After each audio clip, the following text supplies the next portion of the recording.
In this demo, I'm going to create an Azure AD application registration using the Azure Active Directory Admin Center and a .NET Core console app that's going to allow me to work with users by querying Microsoft Graph.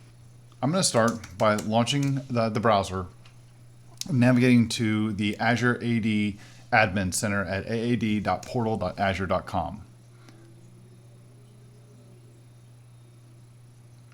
Now in the left-hand menu, I'm going to select the Azure AD icon, and then I'm going to choose from the Manage section, App Registrations.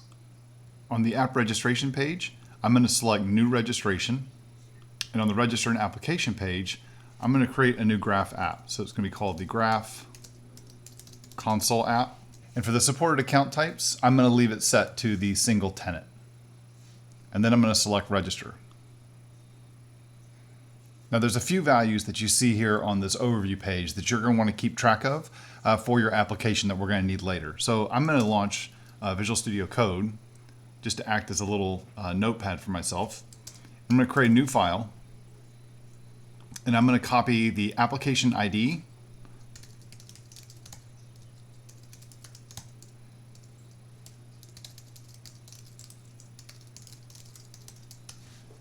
and I'm going to save these three values, the application ID. I'm going to also grab the tenant ID. Now the next thing I need to do is I need to set up a platform configuration. So I'm going to select authentication from the menu, and I'm going to add a platform. And because we're building a console app, I'm going to choose a mobile and desktop applications. And in the redirect URI section, I'm going to choose the native client and then select the configure button. Now, in addition, I'm going to scroll down a little bit farther, and I'm going to select for the public flows or the public client flows. I'm going to select yes for allowing mobile and desktop flows. This is going to allow us to use the resource owner password credential flow, which is just a very simplified way for us to handle authentication, as we want to focus on the actual Microsoft Graph piece to this and not so much all of the details around creating different, supporting different OAuth flows and different access options we have with Azure Active Directory. So then I'll go ahead and select Save. The next step is to select the permissions that our application is going to need. So I'm going to select API permissions.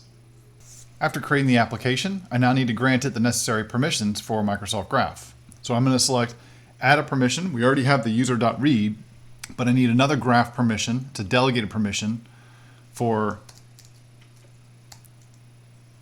user.read all.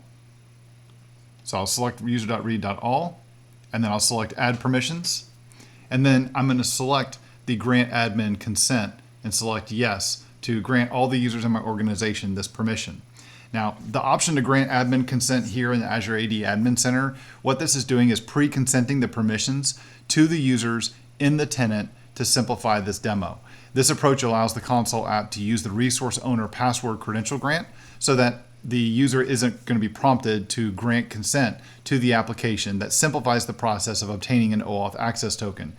We could elect to implement the alternative approach, alternative options, such as like a device code flow to leverage dynamic consent as another option. I just chose not to do that in this demo because I want to focus on Microsoft Graph and not so much on all of the different authentication options that we have with Azure AD, but they're all supported by Microsoft Graph.